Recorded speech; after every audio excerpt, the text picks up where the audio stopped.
ಜೈ ಶ್ರೀಮನ್ನಾರಾಯಣ. ನಾನು ಹೇಳುವ ವಿಶ್ಲೇಷಣೆ ರಾಮಾನುಜದಾಸ ಶ್ರೀಮಾನ್ ಗಟ್ಟು ವೇಣುಗೋಪಾಲ ಸ್ವಾಮಿಯವರ ರಚನೆಯಾಗಿದೆ. 8ನೇ ಅಧ್ಯಾಯ ಅಕ್ಷರ ಪರಬ್ರಹ್ಮಯೋಗ, 3ನೇ ಶ್ಲೋಕ. ಅಕ್ಷರಂ ಬ್ರಹ್ಮ ಪರಮಂ ಸ್ವಭಾವಃ ಅಧ್ಯಾತ್ಮಂ ಉಚ್ಯತೆ. ಭೂತಭಾವ ಉದ್ಭವಕರಃ ವಿಸರ್ಗಃ ಕರ್ಮ ಸಂಜ್ಞಿತಃ. ಓಂ. ಗೀತಾಚಾರ್ಯ ಶ್ರೀಕೃಷ್ಣ ಪರಮಾತ್ಮ ಅರ್ಜುನನೊಂದಿಗೆ ನಮ್ಮೆಲ್ಲರಿಗೂ ಅಕ್ಷರ ಪರಬ್ರಹ್ಮ ಯೋಗವನ್ನು ಕಲಿಸುತ್ತಿದ್ದಾನೆ. ಪರಮಾತ್ಮ ಹೇಳುತ್ತಿದ್ದಾನೆ, ಅರ್ಜುನ, ಬ್ರಹ್ಮ ಎಂದರೇನು? ಬ್ರಹ್ಮ ಎಂದರೆ ಶುದ್ಧ, ಅನನ್ಯ ಮತ್ತು ಪ್ರಕೃತಿ ಅಥವಾ ಪ್ರಕೃತಿಯಿಂದ ಭಿನ್ನವಾಗಿರುವ ಆತ್ಮಗಳ ಸಂಪೂರ್ಣ ಗುಂಪು. ಅರ್ಜುನ, ನೀನು ಕೇಳಿದ ಪ್ರಶ್ನೆ ಅಧ್ಯಾತ್ಮ ಎಂದರೇನು? ಅಧ್ಯಾತ್ಮ ಎಂದರೆ ಆತ್ಮಕ್ಕೆ ಅಂಟಿಕೊಳ್ಳುವ ಸೂಕ್ಷ್ಮದೇಹ. ಸೂಕ್ಷ್ಮದೇಹವು ಈ ಆತ್ಮಕ್ಕೆ ಒಂದು ದೇಹದಿಂದ ಇನ್ನೊಂದಕ್ಕೆ ಅಂಟಿಕೊಂಡರೆ ಅದು ಈ ದೇಹದಲ್ಲಿ ಇರುವ ಕರ್ಮದ ಅನಿಸಿಕೆಗಳನ್ನು ಹಿಡಿದು ಆ ಅನಿಸಿಕೆಗಳನ್ನು ಹೊತ್ತುಕೊಂಡು ಮತ್ತೊಂದು ದೇಹವನ್ನು ಪ್ರವೇಶಿಸುತ್ತದೆ. ಆ ಆತ್ಮಕ್ಕೆ ಅಂಟಿಕೊಳ್ಳುವ ಸೂಕ್ಷ್ಮದೇಹ ಮತ್ತು ಅದರೊಂದಿಗೆ ಇರುವ ಅನಿಸಿಕೆಗಳು ಇವೆಲ್ಲವನ್ನೂ ಒಟ್ಟಾಗಿ ಅಧ್ಯಾತ್ಮ ಎಂದು ಕರೆಯಲಾಗುತ್ತದೆ. ಅರ್ಜುನ, 3ನೇ ಪ್ರಶ್ನೆ ಅಖಿಲ ಕರ್ಮ ಎಂದರೇನು? ಅಖಿಲ ಕರ್ಮ ಎಂದರೆ ಜನ್ಮಕ್ಕೆ ಕಾರಣವಾಗುವ ಸಂತಾನೋತ್ಪತ್ತಿ ಚಟುವಟಿಕೆ. ಈಗ ಬ್ರಹ್ಮ, ಅಧ್ಯಾತ್ಮ, ಅಖಿಲ ಕರ್ಮಗಳನ್ನು ಇವುಗಳನ್ನು ಯಾರು ತಿಳಿಯಬೇಕು? ನನ್ನಿಂದ ಆತ್ಮದರ್ಶನ ಅಥವಾ ಆತ್ಮಸಾಕ್ಷಾತ್ಕಾರವನ್ನು ಬಯಸುವವರು ಆತ್ಮದರ್ಶನ ಅಥವಾ ಆತ್ಮಸಾಕ್ಷಾತ್ಕಾರವನ್ನು ನನ್ನಲ್ಲಿ ಆಶ್ರಯಿಸುವವರು ಈ ವಿಷಯಗಳನ್ನು ತಿಳಿದಿರಬೇಕು. ಅರ್ಜುನ, ಅವರು ಶುದ್ಧ ಆತ್ಮದ ಬಗ್ಗೆ ತಿಳಿದಿದ್ದರೆ ತಕ್ಷಣವೇ ಅವರು ತಮ್ಮ ನೈಸರ್ಗಿಕ ಸ್ವರೂಪವನ್ನು, ಅವರ ಶುದ್ಧ ರೂಪವನ್ನು ಪಡೆಯಲು ಬಯಸುತ್ತಾರೆ. ಅದಕ್ಕಾಗಿಯೇ ಅವರು ಬ್ರಹ್ಮವನ್ನು ತಿಳಿದುಕೊಳ್ಳಬೇಕು. 2ನೆಯ ವಿಷಯವೆಂದರೆ ಅಧ್ಯಾತ್ಮ, ಅಂದರೆ ಕರ್ಮದ ಅನಿಸಿಕೆಗಳೊಂದಿಗೆ ಉಪದೇಹ. ಸೂಕ್ಷ್ಮದೇಹ ಮತ್ತು ಕರ್ಮದ ಅನಿಸಿಕೆಗಳಿಂದಾಗಿ ಅವರು ಒಂದು ದೇಹದಿಂದ ಮತ್ತೊಂದು ದೇಹಕ್ಕೆ ಹೋಗುತ್ತಾರೆ ಮತ್ತು ಮತ್ತೆ ಆ ದೇಹದಲ್ಲಿ ಕರ್ಮವನ್ನು ಮಾಡುತ್ತಾರೆ ಮತ್ತು ಆ ದೇಹದಲ್ಲಿ ಕೆಲವು ಕರ್ಮದ ಅನಿಸಿಕೆಗಳನ್ನು ಸಂಗ್ರಹಿಸುತ್ತಾರೆ. ಮತ್ತೆ ಮತ್ತೆ ಇನ್ನೊಂದು ದೇಹವನ್ನು ಪ್ರವೇಶಿಸುತ್ತಾರೆಂದು ಅರಿತುಕೊಂಡರೆ ಅಷ್ಟು ಸಾಕು. ಇದು ಮುಂದುವರಿಯುತ್ತದೆ ಮತ್ತು ಅವರ ಶುದ್ಧ ನಿಜವಾದ ರೂಪವನ್ನು ಪಡೆಯಲು ಅವರಿಗೆ ಎಂದಿಗೂ ಅವಕಾಶ ನೀಡುವುದಿಲ್ಲ. ಆದ್ದರಿಂದ ಅವರು ಸೂಕ್ಷ್ಮದೇಹ ಮತ್ತು ಕರ್ಮದ ಅನಿಸಿಕೆಗಳ ಬಗ್ಗೆ ಅರಿತುಕೊಂಡರೆ ಮತ್ತು ಈ ಎರಡೂ ತಮ್ಮ ಶುದ್ಧ ನೈಜ ಸ್ವರೂಪವನ್ನು ಪಡೆಯಲು ಅಡ್ಡಿಯಾಗುತ್ತಿದ್ದರೆ ಆಗ ಅವರು ಅದರ ಬಗ್ಗೆ ಅಸಹ್ಯಪಡುತ್ತಾರೆ ಮತ್ತು ಈ ಸೂಕ್ಷ್ಮ ದೇಹವನ್ನು ತೊಡೆದುಹಾಕಲು ಮತ್ತು ಅವರ ಶುದ್ಧವಾದ ನಿಜವಾದ ರೂಪವನ್ನು ಪಡೆಯುವ ಬಯಕೆ ಹೆಚ್ಚಾಗುತ್ತದೆ. ಆದುದರಿಂದಲೇ ಅವರು ಅಧ್ಯಾತ್ಮವನ್ನು ತಿಳಿದುಕೊಳ್ಳಬೇಕು. ಹೀಗಿರುವಾಗ ಅವರಿಗೇಕೆ ಅಖಿಲ ಕರ್ಮ ತಿಳಿಯಬೇಕು? ಅಖಿಲ ಕರ್ಮವು ಸಂತಾನೋತ್ಪತ್ತಿ ಚಟುವಟಿಕೆಯಾಗಿದೆ. ಅಖಿಲ ಕರ್ಮವೆಂಬ ಈ ಮಿಲನ ಕರ್ಮದ ಪ್ರಭಾವದಿಂದ ಅವರು ಈ ಜನನ ಮರಣಗಳ ಚಕ್ರದಲ್ಲಿ ಮತ್ತೆ ಮತ್ತೆ ಸುತ್ತುತ್ತಲೇ ಇರುತ್ತಾರೆ. ಆದ್ದರಿಂದ ಅವರು ಅಖಿಲ ಕರ್ಮದ ಬಗ್ಗೆಯೂ ತಿಳಿದಿರಬೇಕು, ಏಕೆಂದರೆ ಅವರು ಅದರ ಬಗ್ಗೆ ಅಸಹ್ಯಪಡಬೇಕು. ಅವರು ತಮ್ಮ ಸಹಜ ಶುದ್ಧ ನಿಜವಾದ ರೂಪವನ್ನು ಪಡೆಯದಂತೆ ತಡೆಯುವ ಕಾರಣಗಳಲ್ಲಿ ಇದೂ ಒಂದು ಎಂದು ಅವರು ತಿಳಿದಿದ್ದರೆ ಅವರು ತಾವನ್ನು ತೊಡೆದುಹಾಕಲು ತೀವ್ರವಾದ ಪ್ರಯತ್ನವನ್ನು ಬೆಳೆಸಿಕೊಳ್ಳುತ್ತಾರೆ.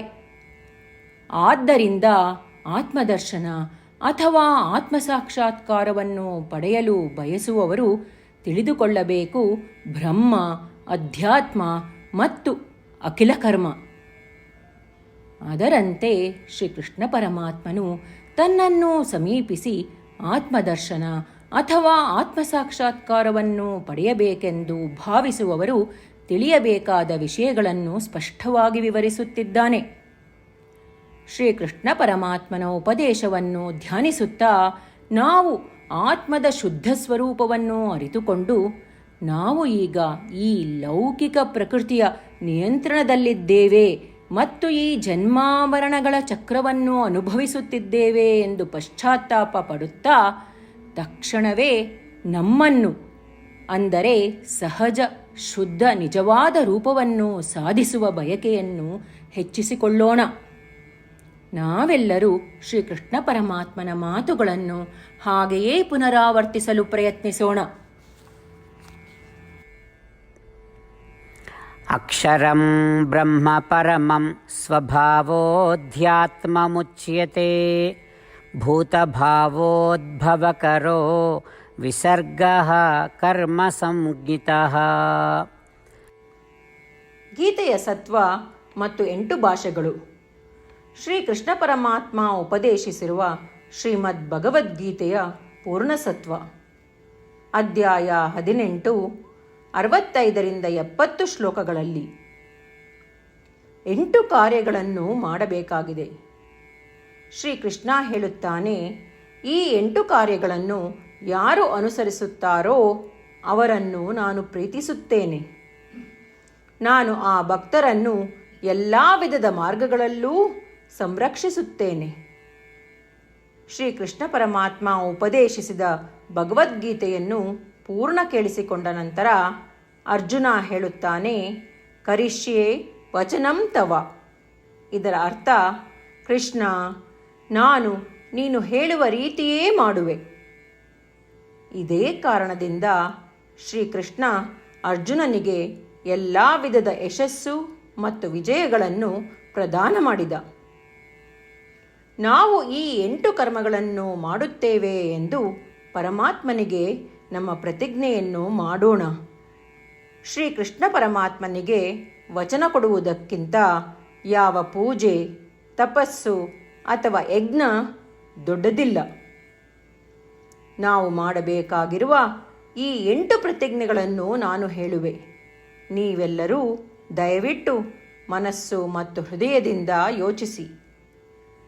ಈ ರೀತಿ ಶ್ರೀಕೃಷ್ಣನಿಗೆ ವಚನ ಕೊಡುವುದರಿಂದ ನಾವೆಲ್ಲರೂ ಸಂತೋಷದಿಂದ ಪ್ರಕಾಶಿಸುತ್ತಿರುವ ಶ್ರೀಕೃಷ್ಣನ ಮುಖವನ್ನು ದೃಶ್ಯಕರಿಸೋಣ ಮತ್ತು ಆನಂದವನ್ನು ಅನುಭವಿಸೋಣ.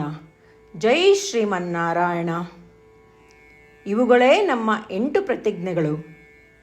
ನಮ್ಮ ಮೊದಲನೇ ಪ್ರತಿಜ್ಞೆ, ಹೇ ಶ್ರೀಮನ್ನಾರಾಯಣ, ನೀನು ಸೂಚಿಸಿರುವ ಹಾಗೆ ನಾನು ಸದಾ ನಿನ್ನ ಧ್ಯಾನ ಮತ್ತು ಚಿಂತನೆ ಮಾಡುವೆ.